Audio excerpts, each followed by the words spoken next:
Sudah hadir Bapak Pangy Syarwi Caniago, pengamat politik. Selamat pagi Bang Pangy. Pagi. Sehat ya Bang? Alhamdulillah sehat. Gimana nih Pak Hugua, sudah menyiapkan list-list nama kampus?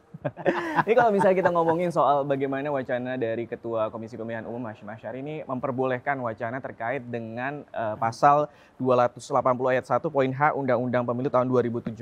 Tanggapan Pak Hugua gimana? Iya, saya kira kan Saya setuju, tapi kalau misalnya ini juga ada perbedaan pendapat dari Bawaslu yang bahkan ini akan mengancam untuk mempidanakan. Ini kalau misalnya padahal undang-undangnya sama, tapi ada perbedaan pendapat dari KPU dan juga Bawaslu. Kalau menurut pandangan Bang Pangy sendiri gimana, Bang? Kalau saya sebelum soal setuju atau tidak setuju ya, ini kan apa yang disampaikan oleh Pak Hasyim ini adalah sesuatu terobosan baru. Oke.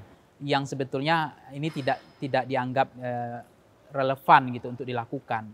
Yang kedua adalah kampus atau yang dibilang oleh Pak Agua tadi saya sepakat ya. Pak Agua bilang bahwa institusi ekosistem pendidikan atau perguruan tinggi itu adalah sumurnya peradaban ilmu ya, pengetahuan dan pusat dialektika. Dan di situ juga muaranya kepada ilmu pengetahuan. Jadi di situ sebetulnya bagaimana kita menguji capres-cawapres kita itu disitulah tempat untuk muaranya untuk diuji. Oke. Diuji visinya, diuji idenya. Karena kampus itu adalah gudang pikiran, jadi tentu di situ juga dibedah. Ekosistemnya udah pasti sangat membangun dialektika itu, tesis, antitesis, sintesis, dan mereka bertanya. Nah itu yang menjadi penting bahwa kampus itu adalah tempat yang paling tepat gitu untuk menguji kompetensi, kapasitas, narasi, pikiran-pikiran yang ada dari partai politik, dari bupati, wali kota, dari calon presiden, dari anggota DPR. Itulah tempat yang paling menurut saya tepat ekosistemnya untuk menguji pikiran mereka, apa yang mereka bawa. Bagaimana mereka mengatasi sebuah permasalahan, bagaimana cita-cita mereka punya, bagaimana mengatasi semua persoalan yang ada. Oke. Di situ diuji. Nah yang kedua adalah, kita kan terbiasa bahwa kampanye hari ini, misalnya Pak Ugo ya, motor rame-rame, kemudian kampanye terbuka, kemudian ada dangdutan itu dalam bentuk maksudnya adalah hiburan di panggung-panggung hiburan, kemudian yel-yel gitu ya. Nah saya mengatakan itu bukan tidak penting, tetapi ini kan kehilangan substansi kita, kehilangan level demokrasi kita agak terganggu. Kualitas indeks pembangunan manusia untuk menguji kemampuan kapasitas itu mestinya kan di tempat yang tepat gitu.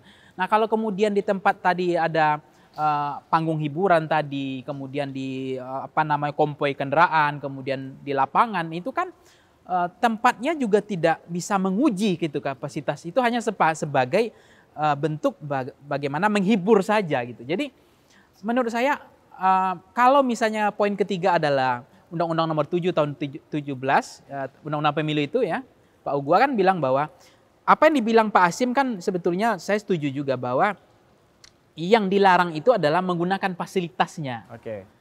Tapi untuk kampanye di tempat pemerintah, di pendidikan dan di tempat ibadah itu tidak dilarang sebetulnya. Tapi menggunakan fasilitas itu yang dilarang gitu. Nah, artinya sebetulnya kalau kita lihat apa yang disampaikan kemarin saya diskusi sama Prof. Ramlan Surbakti gitu ya. Beliau mengatakan bahwa di Amerika Serikat sebenarnya kan role model kita punya arah ke situ gitu. Intensitas demokrasi kan di situ. Nah itu kan tidak ada pernah partai politik, presiden dilarang untuk ke kampus gitu. Untuk menyampaikan pikiran, narasi, ide dan gagasannya tidak dilarang sama sekali. Nah kalau di Indonesia misal mengambil jalan tengah, bisa saja jalan tengahnya adalah tidak harus calonnya, tapi ada tim-tim ya relawan, tim sukses atau orang-orang yang bisa menyampaikan pikirannya, gagasannya ke kampus untuk menyampaikan apa yang ada dalam. Tetapi yang Pak Agua bilang tadi tidak harus menggunakan pakaian baju partai politik itu juga bagus. Tetapi yang penting bagaimana apa yang ada di benak orang, di benak masyarakat, apa yang ada di benak beliau orang tahu gitu.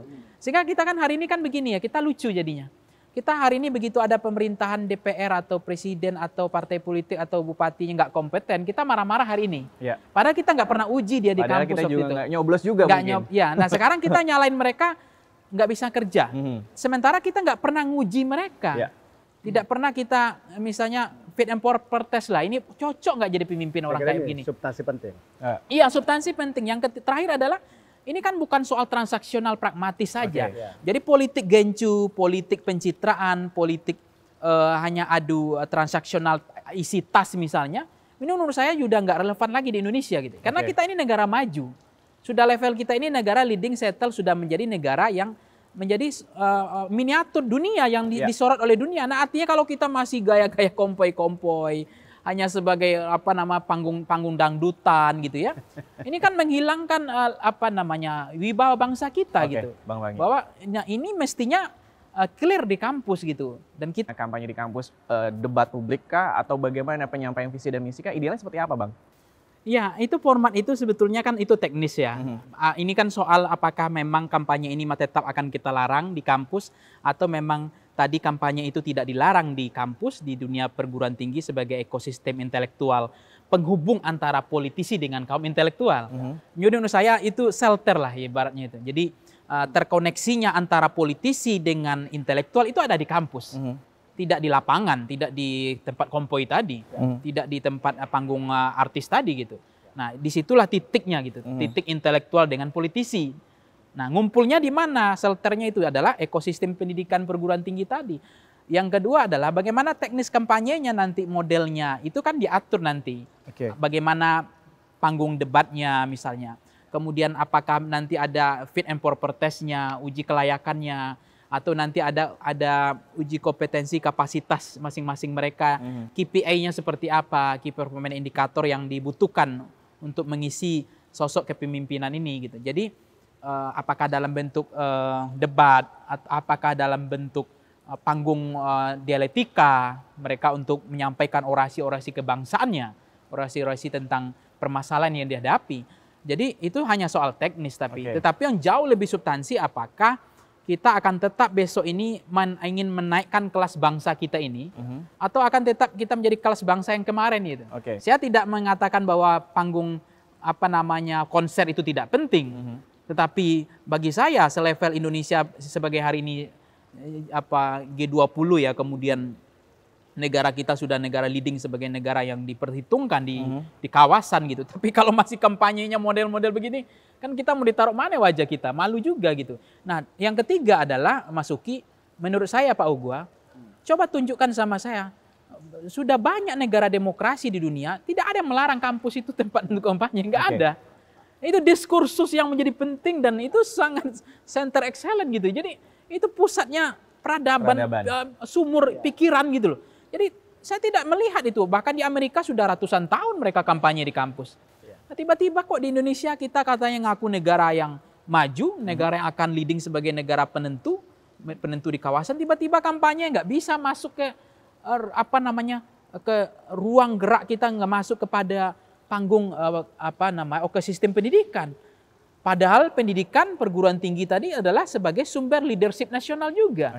Lahirnya kepemimpinan gitu. Jadi menurut saya sangat aneh sih sebetulnya ketika kita berbicara tentang bagaimana kita ingin menaikkan level demokrasi kita, kemudian kita ingin menaikkan kualitas indeks demokrasi kita kan. Kita ingin bagaimana pemimpin yang betul-betul tidak hanya jual kecap ya, tetapi ini pemimpin yang betul-betul punya pikiran, punya narasi, punya alasan untuk membangun, untuk memimpin. Jadi menurut saya kalau misalnya tadi fasilitas yang dilarang, tetapi untuk kampanye tidak dilarang gitu. Tiba-tiba kok seolah-olah kemudian penerjemahan bahasa bahwa menggunakan fasilitas negara, pemerintahan, tempat ibadah dan pendidikan, tetapi kemudian tidak serta-merta kemudian melarang untuk kampanye di kampus gitu. Karena di Undang-Undang Nomor 7 tahun 2017 di Undang-Undang Pemilu sebetulnya kan itu masih debatable itu sampai sekarang. Sama saja dengan undang pilkada itu Pak Ugua. Mau dipilih langsung atau tidak. Yang langsung itu bisa diterjemahkan macam-macam gitu. Bisa dipilih, bisa tidak kan gitu. Baik Bang Pangi. Tapi kalau misalnya ngomongin soal nantinya akan kampanye di lingkungan kampus, kira-kira kalau dari segi anggaran apakah lebih murah dibandingkan kampanye secara di lapangan Pak Ugua? Tapi jangan dijawab sekarang, kita kampanye di kampus ini diizinkan. Iya Mas Uki dan Pak Ugua bahwa kalau misalnya ini memang sekarang kampanye di kampus dilarang, nah kenapa tidak gitu? Untuk kita coba untuk bagaimana membangun diskursus di kampus untuk membuka ruang ini. Nah, artinya hari ini kan kalau misalnya KPU sudah punya narasi seperti itu, tinggal Komisi 2 juga punya, kita ingin lihat bagaimana ini kan testing the water, saya lihat cek ombak yang dilakukan Mas Hasyim Asy'ari kan, bagaimana respon publik. Ini akan memicukan polemik pasti, kemudian pro kontra udah pasti. Tetapi kalau kita saya berpikir ingin berpikir jernih melihat persoalan ini, karena saya dulu pernah juga jadi ketua BEM di Universitas Andalas. Saya mengundang calon wali kota waktu itu tahun 2008 atau 2007 waktu itu. Saya sempat juga menuai pro dan kontra dan perdebatan yang panjang, bahkan ada yang diusir gitu calon wali kotanya itu ke luar kampus. Tapi kemudian mahasiswa memahami ketika saya diskusi dengan PHP ya, Perhimpunan Pengenalan Hukum dan Politik, mahasiswa lain sebenarnya nggak ada yang salah sebenarnya kita. Ketika mereka sudah datang ya menyampaikan visi, pikiran, apa yang dimaksud kampanye gitu. Kalau kampanye kemudian mengubah mempengaruhi, itu kembali kepada mereka. Siapa yang akan mereka pilih? Kita bukan dalam rangka mempengaruhi itu, tapi kita hanya memberikan frekuensi politik yang paling pas bagi mereka, informasi yang cukup, sehingga mereka punya frekuensi yang cukup, informasi yang cukup. Akhirnya pada hari hanya mereka bisa menentukan pilihan politiknya itu clear dengan dialektika istilahnya tuh ya diskursusnya tidak dialektika yang biasa gitu. Jadi mereka sangat hati-hati betul nanti untuk memilih calonnya. Karena mereka sudah disuguhkan dengan varian menu yang sangat tersaji dengan baik. Sehingga mereka tidak hanya melihat penampilan good looking saja, hanya melihat karena pakaiannya atau hanya karena banyak balihonya, spanduknya di jalan, atau karena tadi isi tasnya tadi. Tetapi memang ketika mereka waktu itu mahasiswa senang, akhirnya kita jadi tahu loh Pak, ini kayaknya ini lebih cocok. Itu kembali kepada mereka siapa yang akan mereka pilih gitu. Tetapi di dalam demokrasi deliberatif bahwa pengambilan keputusan itu harus dengan penuh kehati-hatian, sehingga kita berharap Pak Ugua jangan sampai pemilih itu memilih kucing dalam karung, salah pilihannya, tidak punya preferensi yang cukup. Bahkan kalau ke hasil survei Voxpol misalnya kita tanyakan, kapan ibu bapak akan memutuskan pilihan politik? Mereka menunggu masa kampanye. Ketika menunggu masa kampanye, mereka nggak dapat suguhan vitamin yang cukup untuk melihat siapa yang layak gitu, yang cocok mereka akan pilih. Sehingga sampai hari H-1 mereka juga nggak punya pilihan. Sampai akhirnya menunggu, kapan Bapak memutuskan pilihan? Menunggu bantuan uang dan barang katanya.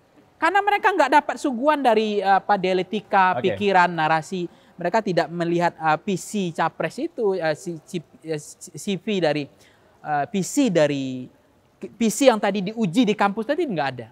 Visi yang bupati, wali kota, kepala daerah, visi dari presiden, visi dari partai politik yang diuji di perguruan tinggi, itu kan menjadi kekayaan yang luar biasa, menjadi preferensi politik, informasi yang cukup bagi mereka, sehingga pada hari hanya mereka sudah punya pilihan. Mereka tidak lagi menjadi undecided voters, yang hari ini maksudnya tidak tahu apa yang mereka akan pilih. Akhirnya yang menjadi penentu mereka memilih siapa yang ngasih uang, siapa yang paling ngasih banyak, siapa yang ngasih uang paling terakhir. Itu yang mereka pilih. Kenapa? Karena memang mereka nggak memahami itu gitu. Pastinya Pak Hugo di Komisi 2 bagaimana Perbawaslu dan juga PKPU-nya nanti didorong teknisnya seperti apa. Bang Panggi terima kasih sudah hadir di Kabar Nusantara. Ini adalah akhir dari Kabar Nusantara episode hari ini. Terima kasih juga Pak Hugo, anggota Komisi 2 dari fraksi PDI Perjuangan Daerah Pemilihan Sulawesi Tenggara. Saya Subki Abdul beserta seluruh kerabat kerja petugas mengucapkan terima kasih atas perhatian Anda. Wassalam.